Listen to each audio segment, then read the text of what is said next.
오늘부터 물리 파동 들어갈 건데요. 이 파동 파트가 여러분 책에 보면 챕터 16 소리 파트 1 그리고 뒤에 소리 파트 2가 있고요. 그 다음에 또 보면 빛 파트 1과 또 빛 파트 2 이렇게 나눠지고 있습니다. 뭐 추가적으로 더 한다면 이제 물질파라는 것까지 좀 더 고려해야 되는 뭐 그런 상황이에요. 할 게 참 많은데요.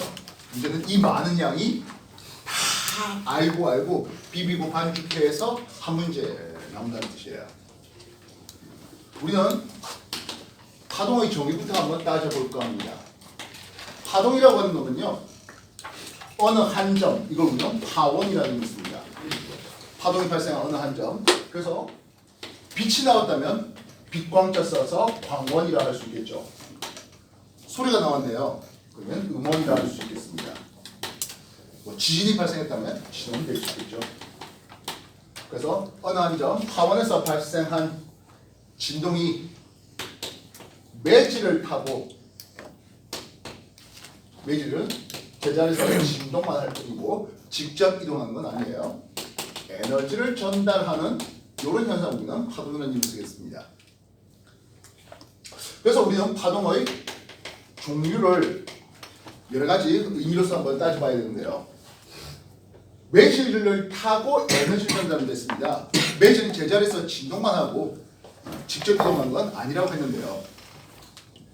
파동이 진행하는 것에 대해서 매질이 나른하게 진동할 수도 있겠고 매질 진동이 파의 진행 방향에 대해서 수직하게 진동할 수도 있겠네요. 그래서 이 순간의 어떤 모습을 보면요, 얘는 상대적으로 빽빽한 밀한 부분과 상대는 소한 부분, 좀 이따가 이 밀한 부분이 나오고 있습니다. 조금 시간이 지나면 이 밀한 부분에 있던 매질들은 좌우로 벌어지겠고 마찬가지 밀한 부분에 있던 매질들이 좌우로 벌어지면서 이 소한 부분은 매질들이 많이 모이네요. 밀한 부분으로 바뀝니다. 즉 지금 당장 밀, 소, 밀 돼 있던 지점들이 소, 밀, 소 이런 형태로 바뀌겠다는 얘기예요. 그래서 이렇게 움직이는 것을 우리는 종파라는 이름을 쓰고요. 소밀파. 예, 소밀파라는 이름을 쓰고 있습니다.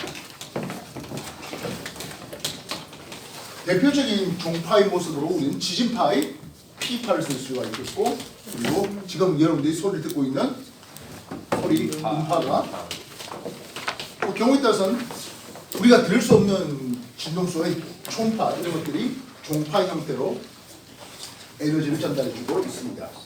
반면 지금 당장 파동의 모습이 이렇게 되어 있는데요. 이 파동이 오른쪽 간다면 조금의 시간이 지나면 이렇게 되어버립니다. 그래서 여기 있는 매질이 오른쪽으로 이동했습니까 하면 그건 아니고요. 여기 맨 위에 있던 이 놈들은 아래쪽으로 내려갔어요. 여기 놈들은 위로 올라갔죠. 맨 아래 있는 놈은 이것 역시 마치 오른쪽 간 게 아니라 위로 올라가는 이런 형태를 보게 됩니다. 즉 매질은 제자리에서 위아래 왔다 갔다만 하지 실제로 파동이 오른쪽으로 진행하는 데 있어서 오른쪽으로 매질 자체가 이동한 건 아니라는 이런 얘기를 해줄 수가 있겠습니다. 이런 것들 중에서 높은 이쪽을 마루라는 이름을 쓰고요. 가장 낮은 여기를 고리라는 이름을 쓰는데요. 높고 낮음이 반복되는 이런 것들이 우리는 횡파라는 이름을 씁니다. 높고 낮고가 반복된다 해서 고저파라는 이름을 쓰기도 하겠고요. 그리고 대표적인 예로 지진파의 S파가 횡파의 대표적인 놈이 되고 있습니다. 그리고 이런 형태로 이동하는 것 중에 대표적인 것이 물결파가 되고 있죠. 빛도 횡파라는 이름을 쓰는데요. 빛이 횡파적인 특징을 보인다는 것은 편광 현상이라는 것을 통해서 여러분한테 소개될 수가 있겠습니다. 지금까지 한 거 정리하시고 먹는 거 다 집어넣어. 내려놔라.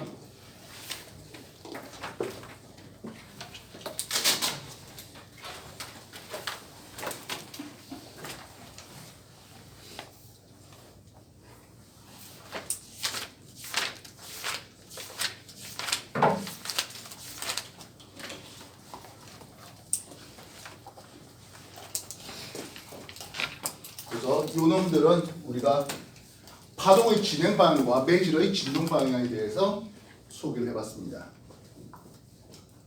스페이드 12 공부해 보는 사람들은 이 내용이 뭐 그렇게 낯선 내용은 아닐 거겠죠?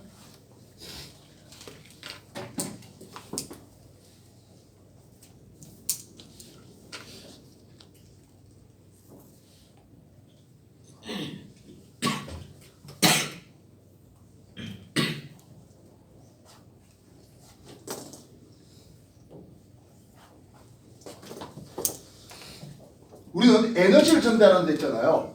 파원에서 발생한 에너지가 사방팔방 퍼져나가는 데 있어서 말 그대로 사방팔방 퍼져나가네요.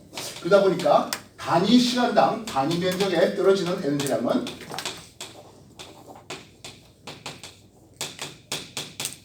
거리가 멀어질수록 단위 시간당 단위 면적당 적게 떨어지는 경우들이 있네요. 이렇게 적게 떨어지는 것을 우리는 구면파라는 이름을 쓰는데 인텐시티, 세기라고 하면 되겠습니다. 이게 거리 제곱의 반비라는 것을 볼 수가 있죠. 우리가 보통 인텐시티 이런 것들은 진폭으로 이제 따집니다. 나중에 소리 파트 2에 들어가면 소리가 얼마나 크게 들려요 하는 그런 데서 소리가 큰 소리입니까? 작은 소리입니까? 흔히 단위로 데시벨이라는 이름을 쓰는데 진폭으로 따지게 됩니다. 지금 이 교실처럼 빛이 벽에 반사되어서 여러분한테 들어올 때는 앞에 있는 사람이나 뒤에 있는 사람이나 그렇게 내 소리에 대한 큰 차이를 두기가 어려울 거예요. 그런데 만약에 말 그대로 야외에 가서 내가 여러분한테 얘기한다면 가까이 있는 사람은 소리가 좀 들리겠지만 멀리 있는 사람은 제대로 들리지가 않겠죠. 그런 것들처럼 구면파로서 에너지가 파원에서 멀어질수록 단위 시간당 단위 면적 에너지가 작아지는 이런 경우가 있겠네요. 반면 레이저 공수처럼 직주성이 강한 이온들 옆으로 잘 안 퍼져요. 그래서 이런 것들은 나중에 평면파라는 이름을 씁니다. 즉 인텐시티가 거리와 무관한, 그래서 어느 한 평면을 통해서 에너지가 쭉 이쪽으로만 가는, 옆으로 안 새는 그런 경우를 평면파라는 이름을 쓰겠다고요.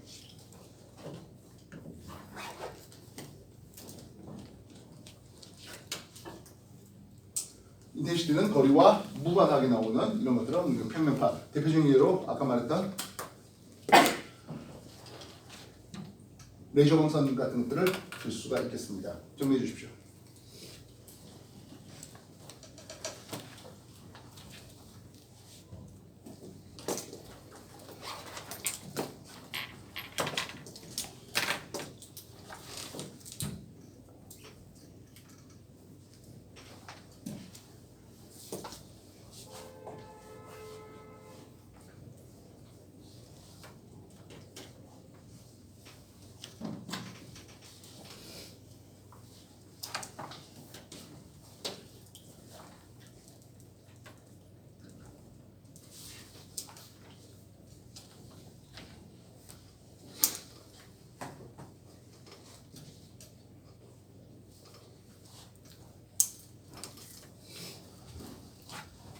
어떤 파동은요 매질이 없어도 전달되는 파동이 있습니다. 즉 진공중에서도 전달이 가능한 그런 파동이 있네요. 반드시 우리는 파동이라고 하는 것은 매질이 필요하다는, 왜? 파동의 정의 자체가 매질을 통해서 에너지가 전달된다 했잖아요. 그래서 매질이 필수적인 파동이 있겠고요. 반면 매질과 무관한 이런 파동이 있겠네요. 매질이 필수적인 파동을 우리는 역학적 파동 또는 탄성파라는 이름을 씁니다. 우리가 흔히 알고 있는 그런 파동들은 다 탄성파예요. 즉 소리가 나온다면 하다못해 공기라는 매질이 있어야 됩니다. 물론 물도 되겠고요. 여러분들 초등학교 때 실제나 혹시 해봤는지 모르겠지만 그 실을 통해서도 소리가 전달될 수 있습니다. 어쨌든 그런 것들은 모두 다 소리라는 것은 공기라든지 물이라든지 아니면 철과 같은 또는 실과 같은 이런 매질 통해서 에너지가 전달될 수 있습니다. 지진이라면 당연히 땅이 매질이 되겠죠. 그래서 지구에서 이러한 지진을 달에서 느낄 수는 없잖아 하겠다고요. 반면 빛이라는 것은요, 재밌게도 공기라는 매질, 물이라는 매질, 유리라는 매질이 있어도 전달됩니다. 심지어 진공중에도 전달이 가능하네요. 그래서 매질과 무관하게 진공에서도 전달이 가능한 놈이 있는데요. 이걸 우리는 빛 또는 전자기파라는 이름을 씁니다. 아까 우리가 빛이라는 놈 횡파라는 이름을 썼다 했잖아요. 나중에 보니까 이 전자기파라는 게 빛이라는 게 전기장의 변화를 통해서 자기장의 변화를 이뤄내고 자기장이 변화되니까 또 전기장이 변화되고 그래서 전기장과 자기장이 서로 수직하게 변화되는 과정에서 에너지를 전달하게 되는 것을 볼 수 있습니다. 그래서 매질이 굳이 없다 하더라도 전달되는 그런 현상을 보게 되겠다고요. 그래서 일반적으로는 대부분 우리가 관심 있는 파동은 뭐였다? 탄성파예요. 근데 전자기파, 빛만은 뭐였다고요? 매질이 없어도 전달될 수 있거든 하겠다고요. 물론 매질이 있어도 상관없고요. 정리되겠습니다.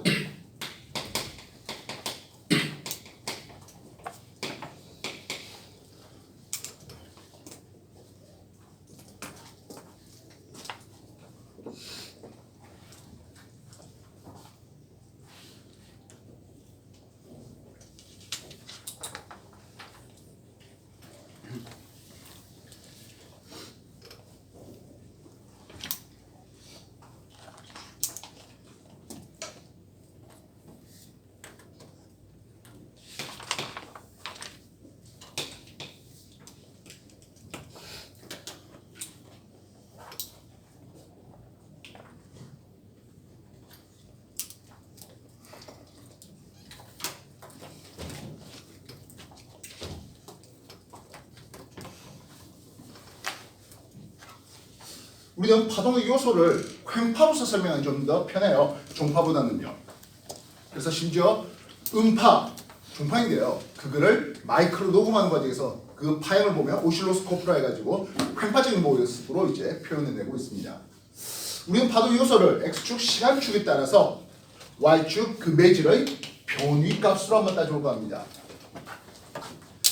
이 횡파적인 놈들은 매질이 위에서 아래로 아래에서 위로 제자리에서 왔다 갔다 한다고 하는 건데요. 그래서 시간에 따라서 매질의 파형이 이런 식으로 바뀌고 있네요. 아까 말했다시피 제일 높은 곳을 뭐라 부른다고요? 마루라는 이름입니다. 제일 높은 곳을 마루라는 이름을 쓰겠네요. 물론 제일 낮은 곳을 골이라는 이름을 쓸 수 있겠죠. 그래서 맨 위에 마루 최고점에 올라왔다가 다시 최고점에 올라올 때까지 걸리는 요 시간, 마루마루의 시간, 요걸 우리는 주기라는 이름을 쓰고 기호로 t를 쓰고 있습니다. 물론 골에서 골까지의 시간도 한 주기가 되겠죠.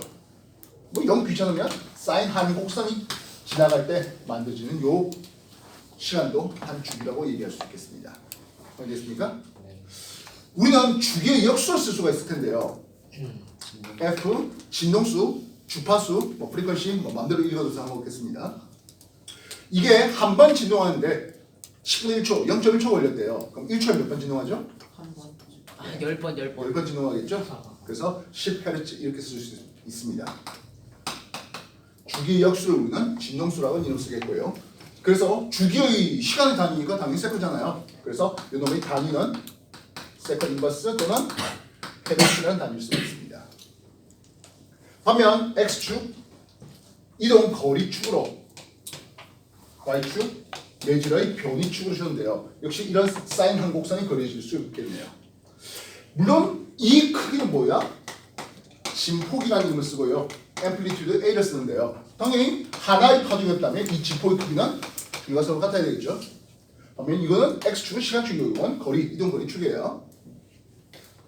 이동 거리를 볼 때 이 사인 한 곡선 또는 마루에서 마루까지의 거리, 골에서 골까지의 거리 이 거리를 우리는 파장이라는 이름을 씁니다. 한글로 파의 길이 파장을 쓰는데요. 기호로는 람다를 쓰고 있습니다. 뭐 한자의 드립자처럼 쓰시면 되겠어요. 그리스어로 람다 이렇게 쓰고 있습니다. 그래서 우리는 파동의 요소 중에서 가장 중요한 게 뭡니까 하면 파동의 속력이죠. 속력의 경우는 시간분의 거리 개념이거든요. 즉 우리는 한 주기 동안 한 파장 갑니다라는 비교를 쓸 수 있겠고요. 주기 역수를 뭐라 부르지? 진동수. 그래서 F 람다 이렇게 쓰겠습니다. 경우에 따라서는 빛 같은 경우에는요. 그 진동수를 U 이렇게 발음합니다. V자 아니에요. 이렇게 표현되기도 합니다. 그래서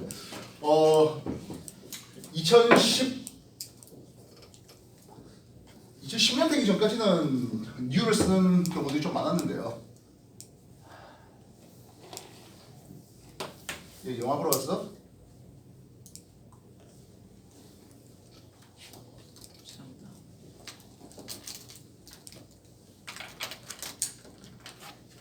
반면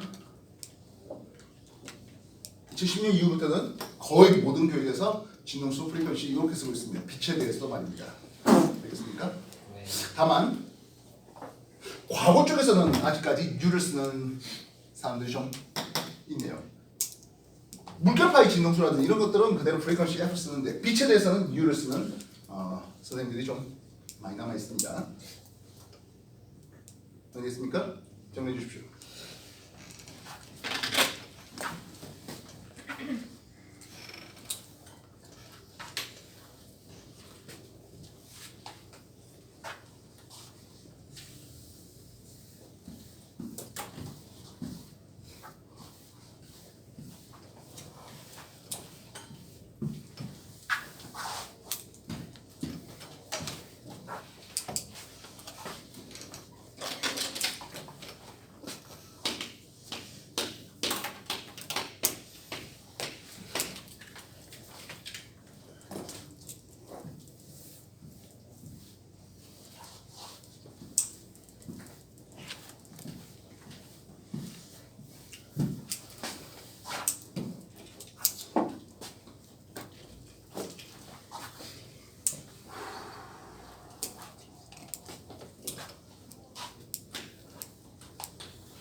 앞에서도 한번 살짝 소개했지만 우리가 관심 있는 파동의 종류는요.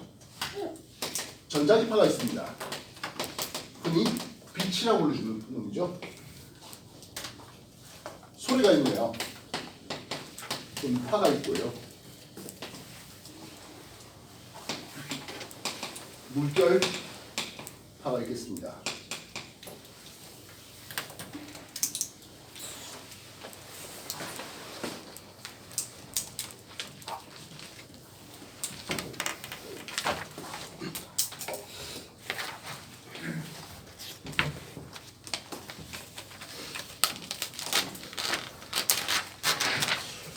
우리가 관심 있는 파동의 성질을 하는데요. 파동 속력 V equal F 람다 했을 때 속력이 일정한 파동과 그리고 매질이 달라짐에 따라서 진동수가 일정한 그래서 파동의 성질로서는 첫 번째 파동의 굴절에 대해서 소개할까 합니다. 두 번째는 파동의 간섭, 회절 등등을 소개할까 합니다. 반사도 있겠네요. 하지만 이 파동이라는 게 공부를 해야 될 양이 너무 많습니다. 오늘 중으로 이 모든 걸 다 가르칠 수는 없는 바. 그리고 우리가 관심 있는 파동이 이거 말고도 또 하나 더 있어요. 뭡니까 하면 물질파라는 파동이 하나 더 있습니다. 근데 이거는 꽤 지금 당장이 아니라 꽤 나중에 할 거니까 일단 잠시 놔두도록 할게요.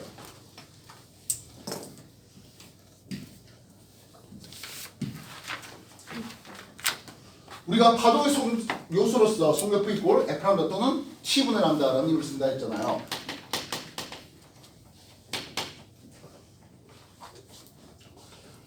전제 조건 하나 두었네요. 전자기파 진공이라는 전제 조건을 두었습니다. 이때 전자기파의 속력 V는 광속 C로 표현되면서 3 곱하기 10의 8승 미터 퍼 세크로 일정합니다. 소리는요 15도씨의 공기라는 전제 조건 하에서 속력 V는 흔히 말하는 마하 1로서 340 미터 퍼 세크로 일정합니다. 물결파는 물의 깊이 H가 동일하다는 전제 조건 하에서 속력 V는 루트 GH로 계산되는데요. 이것이 역시 일정하죠. G가 바뀔 리는 없을 테니까 H가 같다면 물결파의 속력은 서로 동일합니다. 그래서 이 속력이 일정하다의 의미는 무엇입니까? 한데요. 속력이 일정하다의 의미는 무엇입니까? 하면 동일한 매질이죠. 동일 매질이라면 파동의 속력이 일정하고 파동 속력이 일정하면 진동수가 클수록 파장은 짧아지는 이런 현상을 볼 수 있겠습니다. 정리해 주십시오.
우리 전자기파를 파장용량 한번 나눠보는데요.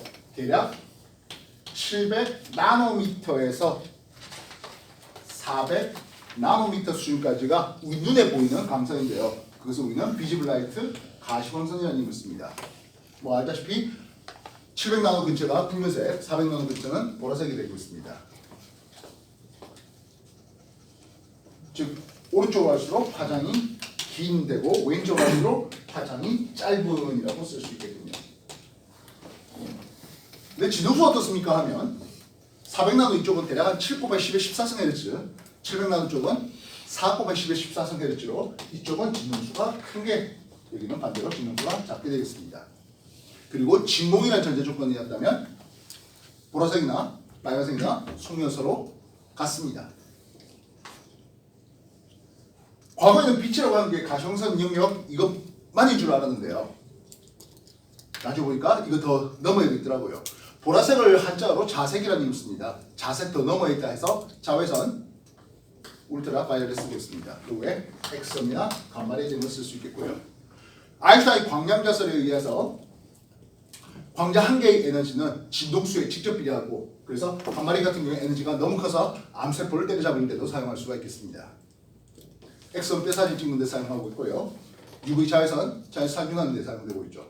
우리가 피부 태닝하는 정도 수준의 자외선 말고요. 그보다 좀 더 파장이 짧고 좀 더 진동수가 큰 그런 자외선은 생명의 DNA를 부숴버립니다. 그래서 살균하고 있고요. 그런 자외선 우리가 직접 눈으로 맞게 되면 우리 눈의 망막세포도 망가질 수 있습니다. 실명을 가져올 수 있습니다. 그래서 자외선 살균기라고 해가지고 뭐 우리가 식당이라든지 이런 데 보면 물컵 자외선 살균하잖아요. 그들은 그 자외선 살균기 문을 열었을 때 자외선 살균기가 꺼집니다. 왜냐하면 그 연 상태로 자외선 살균기의 자외선이 그대로 우리한테 들어오면 좀 오래 시간 지나면 실명을 유도할 수 있습니다. 유도할 수 있습니다. 적외선 다시 붉은색을 한자로 적색이라는 이름을 씁니다. 적색 더 넘어 있다 해서 인프라레드 IR 쓸 수 있겠고 그 다음 이제 그보다 파장이 더 길어버리는 이쪽은 전파라는 이름을 쓰는데요. 이것이 뭐 라디오파, TV파 또는 뭐 전자레인지 사용하는 뭐 다 퉁쳐서 전파 이렇게 구분하고 있습니다.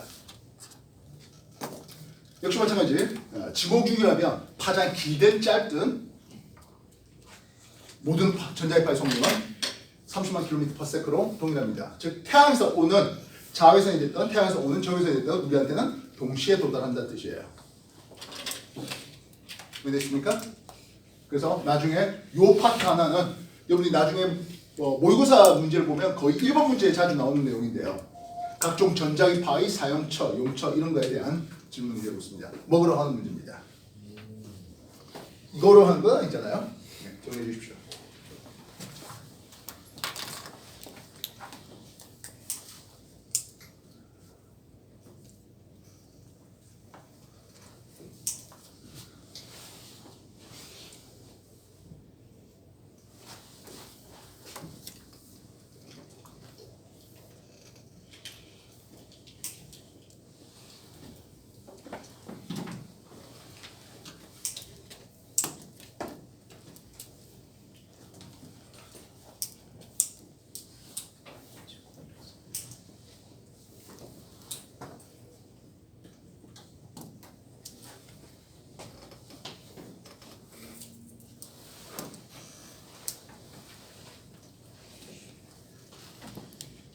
우리가 모든 소리를 들을 수 있는 것은 아니에요.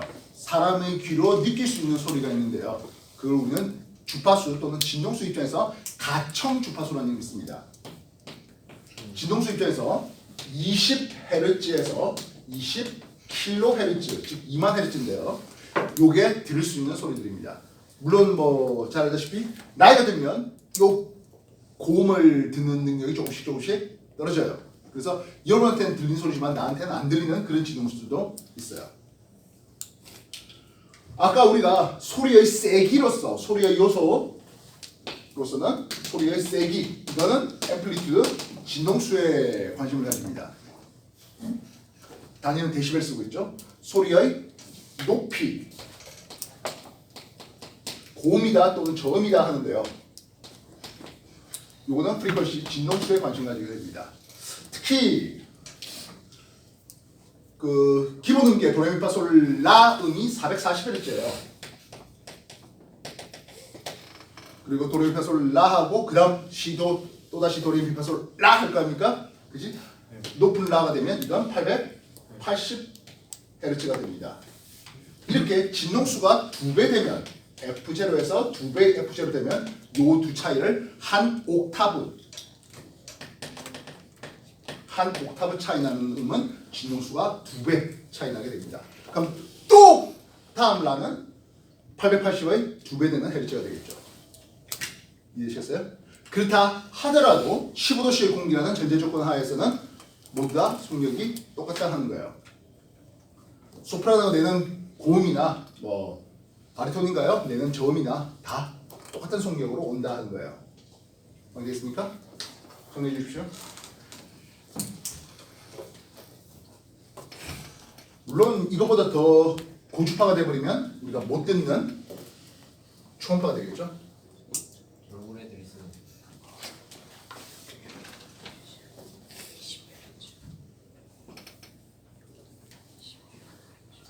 우리가 들을 수 있는 가정 주파수는 20Hz에서 2만 Hz예요.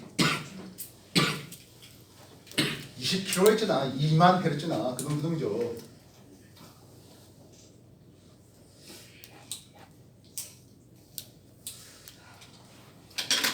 예능에 자막을 쓰는 사람들이 문과인가 봐요. 그래서 자주 잘못된 표현 중에 하나가 뭐 코끼리 코 돌고 뱅뱅 돌면 어지러워하면서 달팽이관이 약해서 뭐 이런 얘기를 하는 때가 있습니다. 달팽이관이 약하면 어지럽지를 많이 느낍니까? 아니죠. 그건 아니잖아요. 달팽이관은 소리를 듣는 것이지 우리가 뭐 균형감각하고 상관없죠. 균형에 대한 것은 전정기관과 방모리관 이걸로 해야 됩니다. 또 얼마 전에 예능 자막에서 나를 또 팍 긁는 자막이 있더라고요. 10만 헤르츠의 고음을 내는 근데 낼 수는 있지 않아. 외계인은 낼 수 있어요. 본인이 내는 소리를 본인이 못 듣는. 해왕성 사람들은 저 예성이 해왕성 외계인들은 이런 새끼들이 나중에 자막 예능 자막 들어가면 아주 재밌는 일을 하겠군요. 아니 624만 본인이 내는 소리를 본인이 못 들을 수도 있죠. 넌 지금 내고 있는 거야?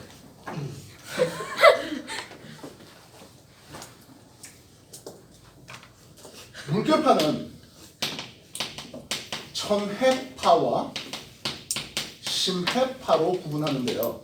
물에서는 심회파는 관심 없어요. 뭐가 관심 있다고요? 천회파가 관심 있어요. 얕을 천자 씁니다. 당연히 깊을 심자가 되겠죠. 물론 지구가 2에 들어가면 심해파도 관심 있어요. 자, 그래서 두 개의 무리 깊이가 같은 물을 준비해봤습니다.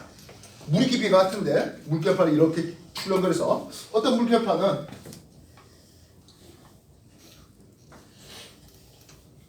이렇게 출렁거리게 가고 있고요. 어떤 물결파는 이렇게 출렁거리게 가고 있네요. 알겠습니까? A하고 B를 봤습니다. 지금 깊이가 뭐하기 때문에 같아요. 이 경우 파장을 따지면 A하고 B 어떤 관계 있습니까? A가 파장 기네요. 그렇다면 진동수는 어떻다고요? B가 진동수가 더 큰 쪽이에요. 반면 속력 V는 A나 B나 동의죠. 같아야 되는 거라고요. 물의 깊이 같으면 천회파로서 이 물결파의 파동 속력이 서로 같아야 됩니다. 10m가 되려면 어떻게 됩니까? 하면 이 물의 깊이가 매우 깊어야 되겠죠.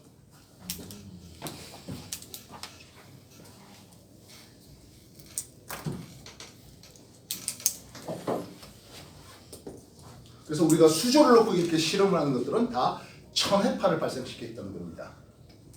그리고 1000회파의 또 대표적인 것이 쓰나미가 있어요. 지구학 쪽에서 공부해봤겠지만 쓰나미, 지진해일 이런 것들이 1000회파의 성질을 가집니다. 1000회파라는 것은 파장이 그만큼 길다는 뜻을 쓸 수 있겠죠? 오케이? 이해됐습니까? 맞습니까?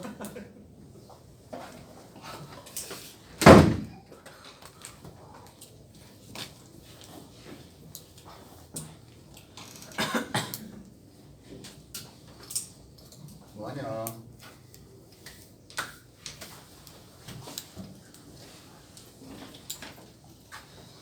그래서 동일한 매질이 되니까 파동 속력이 일정하고 파동 속력이 일정한 것은 진동수가 큰 쪽은 파장이 짧은 쪽이에요. 즉 우리가 고음이라고 불러주는 쪽은 진동수가 큰 쪽이겠고 파장이 짧은 쪽이다라고 할 수 있겠습니다.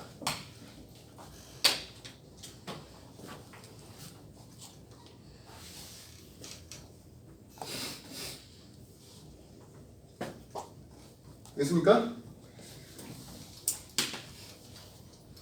그렇다면 하나의 매질, 동일한 매질에서 움직였다 했는데 매질의 종류가 달라지면서 합니다. 매질의 종류가 달라지는데 그럼 어떻게 됩니까? 속력이 변화되네요. 속력을 변화시킬 수 있는 요인은 두 가지가 있네요. 진동수가 변화될 수도 있겠고 파장이 변화될 수 있는데요. 또는 뭐 주기가 변화될 수 있고 파장이 변화될 수도 있겠죠. 우리가 걸어가는 생각을 좀 해볼게요. 내가 걸어가는데 앞에 사람들이 별로 없으면 좀 성큼성큼 이렇게 걸어갈 겁니다. 근데 사람이 앞에 많이 있어요. 그럼 내가 어떻게 걸어갑니까? 근데 한 발 이렇게 내딛고 좀 기다렸다가 또 한 발 내딛고 이럴까요? 아니요. 물론 그런 사람들이 없잖아 있겠죠. 다 밀쳐요. 없지 않아. 근데 보통은 다리가 움직이는 주기가 거의 비슷해요. 그래서 보폭을 줄이죠. 이 보폭을 줄인다는 것은 파장을 줄이는 겁니다. 그래서 대체로 매질 종류가 달라지면 하겠습니다. 속력이 달라지는데 무엇이 달라집니까 하면 파장이 달라져서 속력이 달라지게 됩니다. 그 다음 뭐는 안 바뀐다고요? 진동수. 진동수는 일정하게 됩니다. 프리퀀시는 동일한 상태에서 속력과 파장이 달라지겠네요. 이런 상태를 우리는 꺾어지는 굴절이라는 이름으로 소개할 수가 있겠다고요. 서로 다른 매질로 들어갔을 때 진동수 주기는 안 바뀌면서 파장이 바뀌고 그러면서 속력이 바뀌어지는 현상. 그래서 서로 다른 매질로 들어갈 때 꺾어지는 현상. 우리 이것을 굴절이라는 이름을 쓰겠다고요. 마룻바닥이 있고요. 카펫이 있습니다. 여러분 장난감 자동차를 한번 굴린다 생각해 보자고요. 마룻바닥과 카펫 중에서 장난감 자동차의 속력은 어느 쪽이 더 빠를까요? 마룻바닥. 마룻바닥이 좀 더 빠르겠죠. 카펫에서 속력이 조금 더 느리게 가는 것을 볼 수가 있습니다. 근데 장난감 자동차가 바퀴가 한 바퀴 이렇게 굴러갈 거 아니겠어요? 그지?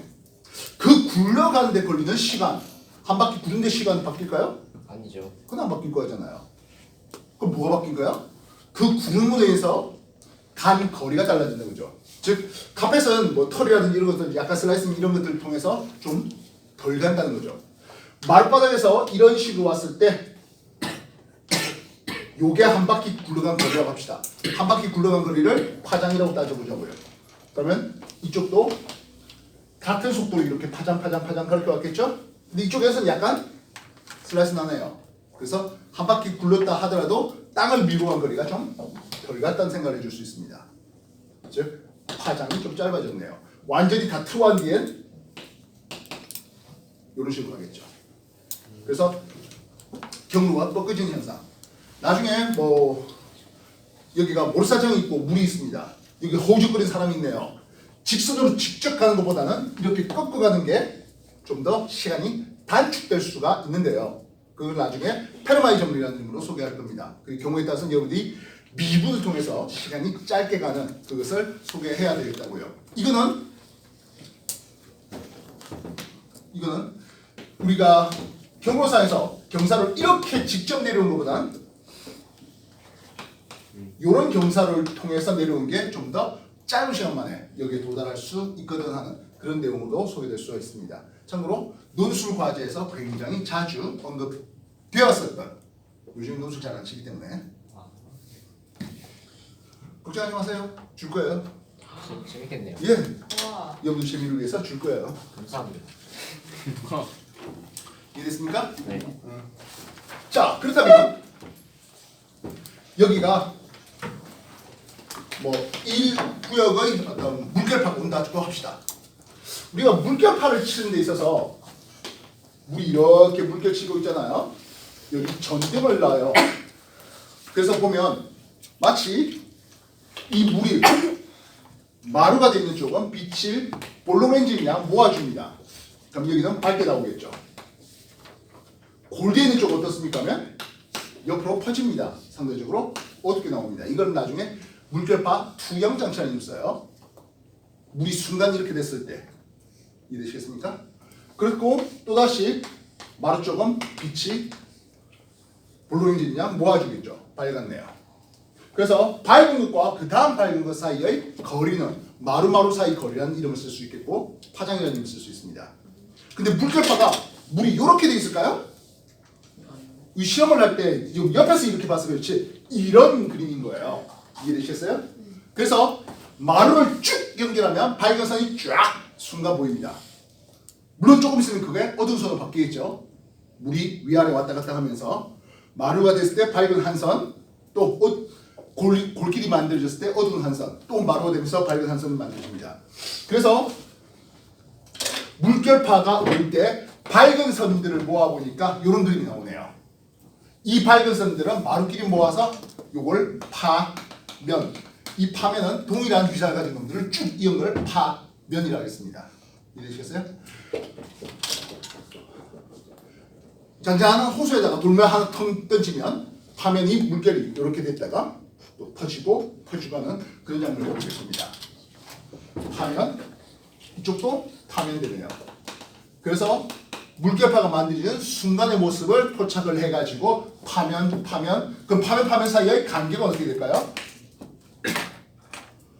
한 파장만큼 나오겠죠. 이해되셨어요? 네. 근데 깊이가 서로 다른 물로 들어가니까 속력이 달라지는 현상을 보게 됩니다. 그래서 또 다른 파면을 이어보니까 이런 그림이 나오네요.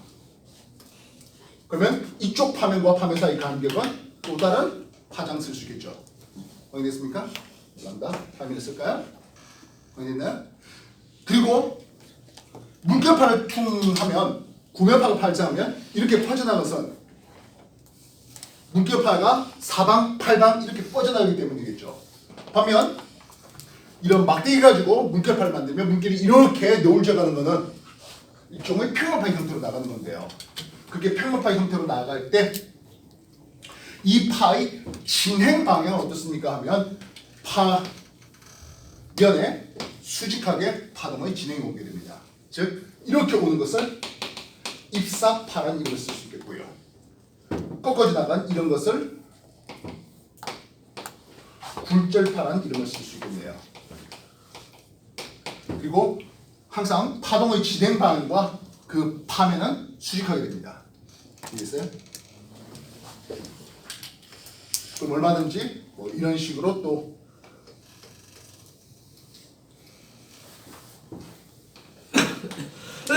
지었을 수도 있겠죠. 네, 여기도 한 파장만큼은 이런 상황을 보게 될 겁니다. 그래놓고 나니까 자동차의 왼쪽 바퀴하고 오른쪽 바퀴 와서 꺾어지는 이것과 꽤 유사하게 그려질 수 있겠네요. 됐어요? 그래서 물 깊이가 1인 깊이에서 2인 깊이로 물결파가 들어올 때 이렇게 꺾어지는 현상. 그래서 우리는 굴절파라는 이름을 쓰겠고 입사파와 굴절파를 소개할 수 있겠습니다. 정리해 주십시오.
우리는 굴절을 얘기할 때 반드시 필요한 용어가 있습니다. 매질이 소하다라는 용어와 매질이 미해요라는 용어가 필요할 것 같네요. 소하다는 것은 성글다, 듬성듬성하다라는 뜻이에요. 밀은 당연히 그보단 빽빽하다 되겠습니다. 아까 내가 걸어갈 때 사람이 별로 없으면 성큼성큼 걸어갈 수 있겠습니다. 속력이 빠른 매질을 얘기합니다. 성큼성큼 걸어갈 때 다리 보폭이 널찍널찍하죠. 파장이 긴 매질을 소한 매질이라는 이름을 쓰게 됩니다. 반면 사람이 너무 빽빽하게 있으면 빨리빨리 못 가잖아요. 느린 매질을. 그래서 파장이 짧은 매질을 부르는 미란 매질이라는 이름을 쓰게 됩니다. 굉장히 중요한 용어가 나오네요. 스몰 n을 쓰면서 이것을 굴절율이라는 이름을 씁니다. 소한 매질은 굴절율이 작은 매질, 미란 매질은 굴절율이 큰 매질을 뜻하고 있습니다. 전자기파 빛의 속력을 따져보니까요. 진공이나 공기 중에서는 그 속력 부위가 광속 C와 같습니다. 물론 공기 중에 들어가면 아주 약간 속도가 좀 느려지긴 한데 그렇게 큰 유의미한 차이를 보기는 어려워요. 반면 물에 들어가면 대략 광속 C를 1.33 정도로 느려지게 됩니다. 유리에서는 유리 종류에 따라서 한 1.5에서 1.7 정도로 느려지게 되겠고요. 다이아몬드에서는 대략 한 2.4분의 1로 더 느려지겠네요. 속력이 느려진다는 것은 아래쪽으로 갈수록 미란 매질, 위로 올라갈수록 소한 매질이라는 이름을 쓰게 됩니다. 음파는 앞에서 우리가 15도씨의 공기라는 이름을 썼잖아요. V, T도씨에서 공기는 331 더하기 0.6T가 됩니다. 그렇다면 고온의 공기는 상대적으로 속력이 빠른, 즉 우리가 소한 매질이라는 이름을 쓸 수 있겠고, 저온의 공기는 속력이 느린 미란 매질이라는 이름을 쓸 수가 있습니다. 이건 공기였어요. 그럼 공기가 아닌 물에 들어가면 속력이 어떻습니까? 또는 철이라든지 이런 고체 성분으로 들어가면 어떤가요? 하겠네요. 대략 공기 중에서 한 340m/s의 속력이었다면 물에 들어가면 1500m/s의 속력으로 빨라집니다. 철과 같은 이런 데는 5000m/s 이상 속력이 올라가네요. 즉 빛은 공기가 소한 매질이라고 했는데 오히려 공기는 미란 매질이 될 수 있겠군요.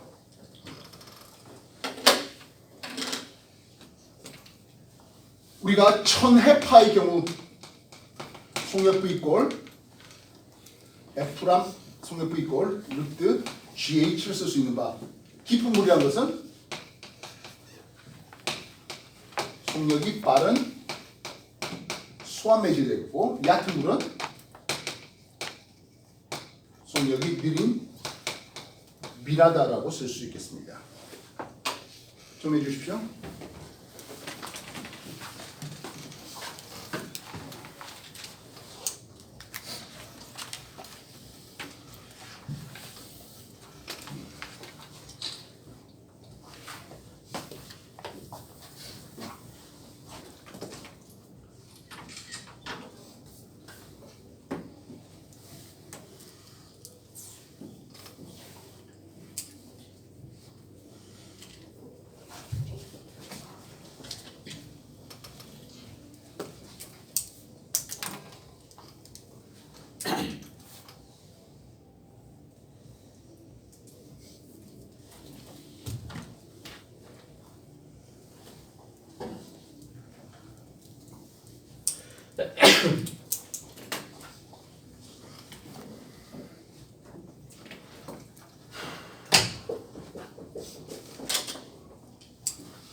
그래갖고 자, 이 물결판 한번 봤습니다. 그럼 어떤 일이 벌어집니까 하네요. 1매직 쪽은 파장이 길어요. 여기가 깊은 물 쪽이 되겠고 소한 매질이 됩니다. 예, 여기는 얕은 물 쪽이 되고 미란 매질이 되겠죠. 알겠습니까? 즉 우리가 물이 이렇게 있을 때 여기다가 장애물을 하나 놔뒀어요. 그럼 어떤 일이 벌어집니까 하네요. 물결파를 발생시켰을 때 이쪽은 파장이 길어졌는데 여기 장애물이 있으니까 깊이가 얕아졌으니까 물 속력이 느려지고 파장이 짧아지는 이라고 할 수 있겠다고요. 여기있나요? 그래서 여기 깊은 물쪽에선 파장이 길고 얕은 물쪽에선 파장이 짧은 이런 그림을 보시면 되겠습니다. 정리해 주십시오.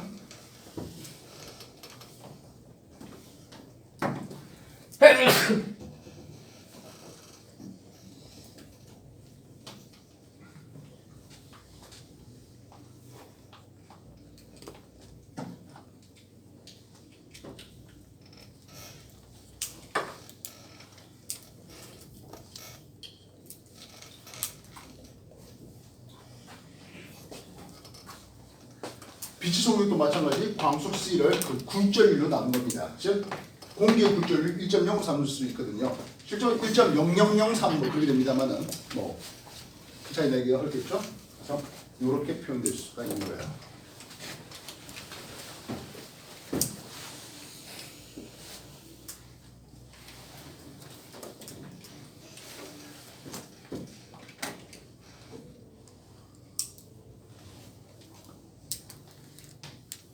그래서 공기에서 뭐 유리라든지 물이라든지 이런 쪽으로 빛이 한 줄기 들어왔을 때 원래 가려고 했던 경우에서 꺾어지는 현상, 이것을 우리는 굴절의 의미를 씁니다. 그래서 빛이 이렇게 왔잖아요. 입사파가 왔습니다. 입사 광 쓸 수 있겠고요. 꺾어 나간 이것을 굴절 광 쓰겠습니다. 물론 우리가 파도의 성질에 굴절이 지금 가장 중요하게 다루고 있는데요. 그거 말고도 간섭이라든지 회절이라든지 반사라든지 이런 것들을 다루게 됩니다. 특히 빛의 반사 이런 쪽은 우리가 거울상의 작도 이런 것들 중학교 1학년에 나왔던 내용인데 고등학교 3학년 물리 2에 나오면서 또한 여러분들이 그 면접에서 꽤 다양하게 이 반사에 대해서 물어보게 됩니다. 물론 렌즈에 의한 굴절도 참 많이 물어오는데요. 그래서 이렇게 튀어나가는 반사 광도 존재해요. 물론 물결파도 와서 반사하는 반사파도 있어요. 근데 이제 뭐 우리는 굴절이 관심 있으니까 별로 반사에 대해서 일단은 신경 끄자 하는 부분입니다. 알겠습니까? 우리는 공기에서 여기서 뭐 물이라고 합시다. 공기에서 물이 이렇게 빛이 들어오는 과정에서 요 경계의 법선을 세우고 그 사이의 각을 I라 쓰면서 입사각이라는 이름을 씁니다. 요 각은 R 쓰면서 굴절각이라는 이름을 쓰겠네요. 물론 이쪽은 R'로서 반사각이에요.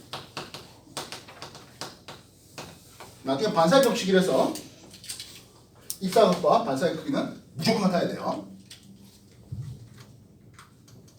정리해 주십시오.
우리는 파도의 속력이